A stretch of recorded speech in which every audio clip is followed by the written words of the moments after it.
चलिए आज का क्लास स्टार्ट करते हैं। इनसे पहले एक बात बताना चाहेंगे, हम बिहार एसएससी +2 लेवल और ग्रेजुएशन लेवल में मैथ्स में जितना क्वेश्चन पूछा गया है सभी का चैप्टर वाइज सॉल्यूशन कराने जा रहे हैं। इनसे पहले हम profit and loss, percentage, ratio and proportion, average, problem based on age and simple interest and compound interest का अभी तक जितना क्वेश्चन पूछा गया है सभी का चैप्टर वाइज सॉल्यूशन करा दिए हैं।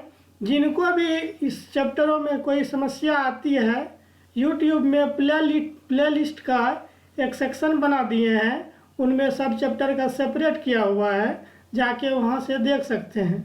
आज जो चैप्टर स्टार्ट करने जा रहे हैं नंबर सिस्टम का भी एक पीछे वाले वीडियो लेक्चर में एक करा दिए हैं, 1 से लेके 12 नंबर क्वेश्चन तक। आज हम 13 नंबर क्वेश्चन से स्टार्ट करने जा रहे हैं। देखिए क्वेश्चन किस प्रकार से पूछा गया है। ये क्वेश्चन क्या है, वह न्यूनतम संख्या क्या है जिसे 48, 54, 48, 64, 90 और 120 से विभाजित करने पर क्रमशः शेष जो है 38, 54, 80 और 110 बचे। एक बार ध्यान से समझिए, यदि 48 से डिवाइड करते हैं तो 38 से बचता है, 64 से डिवाइड करते हैं तो 54 बचता है, 90 से डिवाइड करते हैं तो 80 बचता है, 120 से डिवाइड करते हैं 110 बचता है। ऐसा कौन सी संख्या है जो निकालना है। इस टाइप का यदि क्वेश्चन पूछे तो सबसे पहले ध्यान क्या देने लायक बात है कि यहाँ 48 है, शेषफल कितना बच रहा है 38, दोनों का बीच का डिफरेंस देखिए 10 है। यहाँ 54 है, यहाँ है 64, 64 से डिवाइड करने पर 54 बचता है, यहाँ भी 10 है। सब केस में देखिए 90 से 80 हो रहा है तो यहाँ भी 10 बच रहा है, यहाँ भी देखिए 120 से 110 हो रहा है, यहाँ भी 10 बच रहा है। 10 देखिए सबका कॉमन डिफरेंस कितना आ रहा है 10। इस टाइप का क्वेश्चन बनाने का सबसे बेहतरीन एक तरीका है क्या कि डायरेक्ट आंसर पे पहुंचा जाएगा। जो दिया हुआ डाटा जिनसे विभाजित करना है, जैसे क्या दिया हुआ 48 दिया हुआ है, 64 दिया हुआ है, 90 दिया हुआ है, 120 दिया हुआ, इन सभी का एलसीएम ले लीजिए और माइनस जितना डिफरेंस हो रहा है सबका सेम ही डिफरेंस आ रहा है, डिफरेंस कितना आ रहा है 10, इनको माइनस कर दीजिए, हमारे पास डायरेक्ट आंसर आ जाएगा। अब इनका एलसीएम कैसे निकालेंगे ये समझने लायक बात है। एलसीएम का हम पीछे वाले जो प्रीवियस ईयर में क्वेश्चन पूछा गया था वहाँ भी सॉल्यूशन करा दिए थे कि डायरेक्ट कैसे निकालना, आज भी करा रहे हैं, ध्यान से समझिए। जो दिया हुआ डेटा है इन सभी में सबसे बड़ा को ले लीजिए, सबसे बड़ा क्या है 120। चलिए 120 को हम लोग देखिए कैसे लिख सकते हैं। 120 को ऐसे लिखा जा सकता है, देखिए इसका मैक्सिमम फैक्टर तोड़िएगा तो 8 गुना 3 गुना 5, 8 या 24 5 120। अब ध्यान देने लायक क्या देखिए, यहाँ 48 है, यहाँ 120 में ऐसा क्या क्या सब चीज़ 48 से मैक्सिमम टर्म कॉमन आ चुका है। ध्यान से देखिए 8 गुना 3 कॉमन है, यहाँ 48 में 5 नहीं है, यहाँ 48 में 24 कॉमन ले चुके हैं, बड़ा जो लिए थे, तो हमारे पास सिर्फ 48 को ऐसे लिखा जा सकता है। देखिए 24 गुना 2, तो ये 2 को यहाँ फिर 2 को यहाँ मल्टीप्लाई कर दीजिए, यही कर देते हैं 2 को मल्टीप्लाई। ओके नेक्स्ट देखिए, अब क्या रहा बात 64 में देखिए 8 यहाँ है, 2 अभी मल्टीप्लाई किए तो 8 दूनी 16 कॉमन हम ले चुके हैं। जब 16 कॉमन ले चुके हैं तो हमारे पास 16 और 4 का फैक्टर टूटेगा, 16 तो ले ही चुके हैं तो हम लेंगे फिर बचा हुआ रेस्ट 4। ओके अब 90 में देखिए, 90 में मैक्सिमम क्या हम ले चुके हैं, देखिए 3 भी 90 का है, 5 दूनी 10 भी है, 5 दूनी 10 या 30 यहाँ ऑलरेडी ले चुके हैं। 90 में 30 ले चुके हैं, 30 गुना 3 90 को लिखा जा सकता है। 3 ऐसा टर्म है जिनको हम कॉमन में नहीं ले पाए थे। अब ध्यान देने लायक बात यह है कि 120 गुना 2 गुना 4 गुना 3 कर देंगे, जितना आएगा उसमें माइनस क्या करना था 10, हमारे पास आंसर आ जाएगा। अब देखिए गुना कैसे किया जाता है, गुना करते देखिए 4 तिया 12, 12 गुना 12 कीजिएगा तो 144 होगा। 144 को 200 से गुना कीजिएगा तो 288 होगा। एक जीरो और है तो 288 पे एक जीरो बैठ जाएगा। तो हमारे पास इस सब का कैलकुलेशन करने के बाद आया क्या, 288 पे एक जीरो, 288 पे एक जीरो, उसमें माइनस क्या करना है 10। तो 288 पे एक जीरो मतलब 2880 में एक जीरो एक 10 घटाइएगा तो 2870 बच जाएगा। 2870 देखिए कहाँ दिया हुआ है, 2870 हमें ऑप्शन नंबर ए में दिया हुआ है। इस क्वेश्चन का आंसर ऑप्शन नंबर ए होगा। इसको सेकेंड तरीका से भी बनाया जा सकता है। सेकेंड तरीका से कैसे बनाएंगे, इसका फैक्टर देख के मल्टीपल मेथड से हम बना सकते हैं।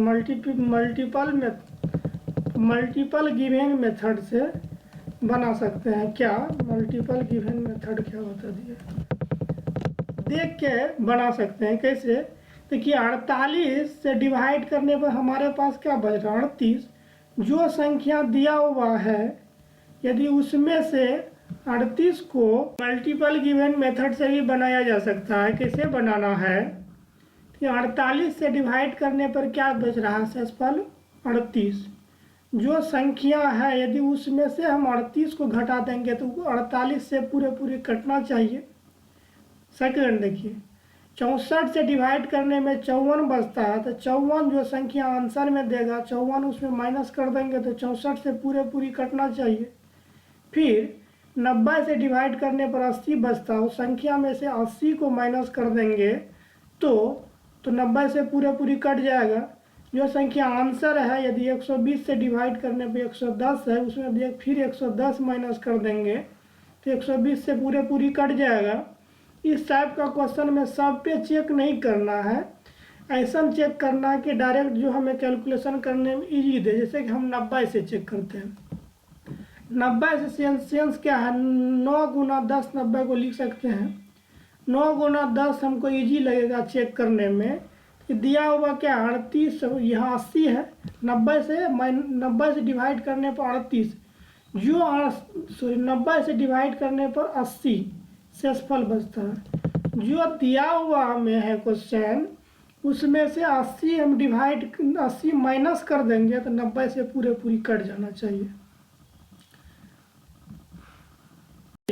90 का मतलब 9 गुना 10। 9 से कटाने का क्या कॉन्सेप्ट होता है, जो दिया हुआ संख्या है उसका अंकों का योग यदि 9 से डिविजिबल हो तो 9 से कटेगा।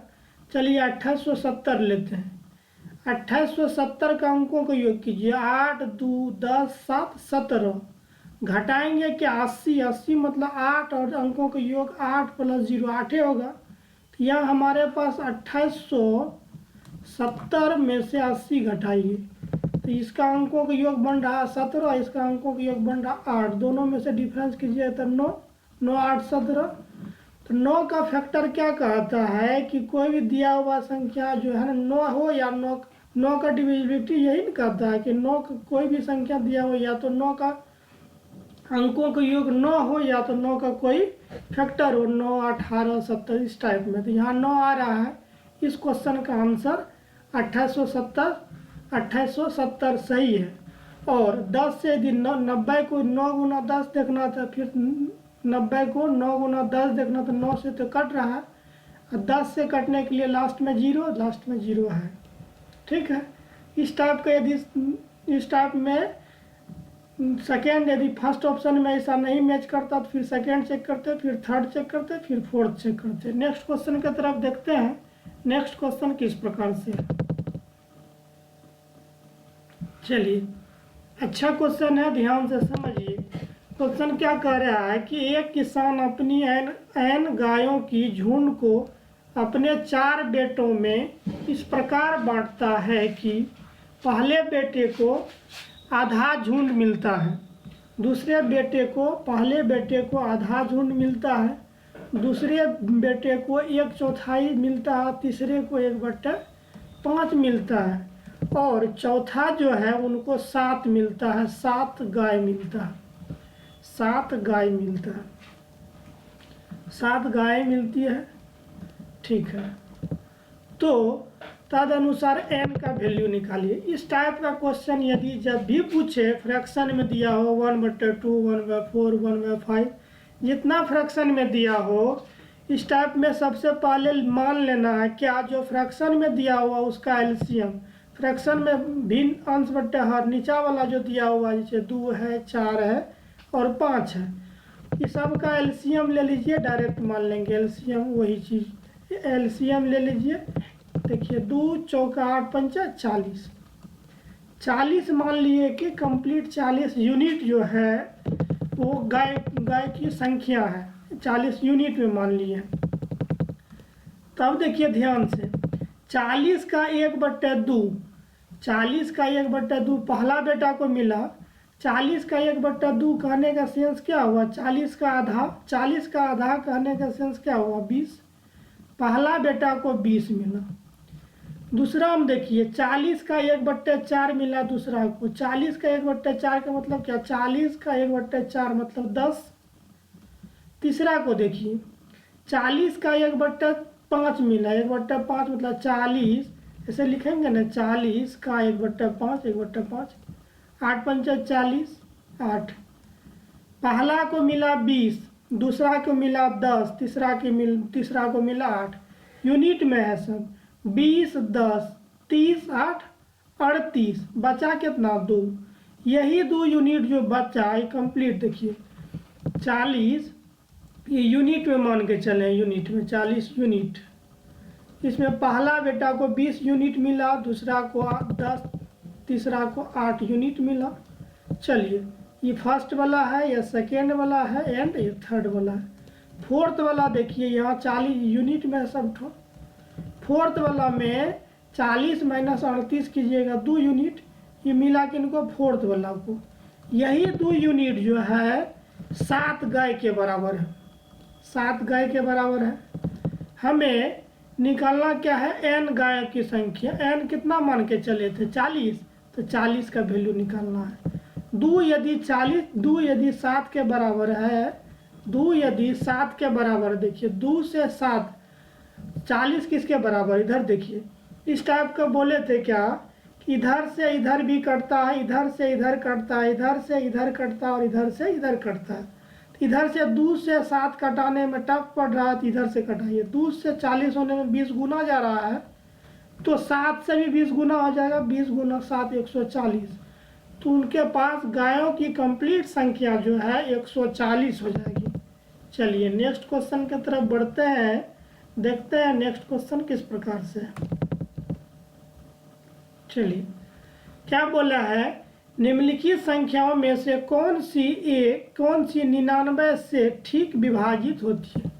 कहने का सेंस ये है कि जो क्वेश्चन दिया हुआ है उसमें देखना है कि 99 से कौन विभाजित हो रहा है। 99 को देखिए अपना लोग ऐसे लिख सकते हैं 11 गुना 9, 99। चेक कर लीजिए एक बार 11 का मल्टीप्लिकेशन में देख लीजिए कौन सा फैक्टर है, एक बार 9 का देख लीजिए। 9 का देखना इजी है। 9 का क्या कहता है, सब अंकों का योग जो है ना 9 से 9 का कोई फैक्टर बनेगा, सब अंकों का योग कीजिए। 4 2 6, 7 6 13, 6 9 7, 26, ये नहीं हो सकता है। चलिए इनमें देखते हैं, 3 1 4, 7 11, 8 19 1 20, ये भी नहीं हो सकता। ये 26 हो रहा है, ये 20 हो रहा है, नहीं हो सकता। इनमें देखिए 2 1 3, 3 1 4, 8 12 7 19, ये भी नहीं हो सकता। एक ही बचा मेरे पास, देख लेते हैं। 5 3 8 6 14, 14 5 19, 8 27, 27। 9 का फैक्टर क्या कहता है कि या 9 हो, 9 या 18 27, 9 का कोई फैक्टर हो, तो यही हो सकता है आंसर ऑप्शन नंबर डी। यदि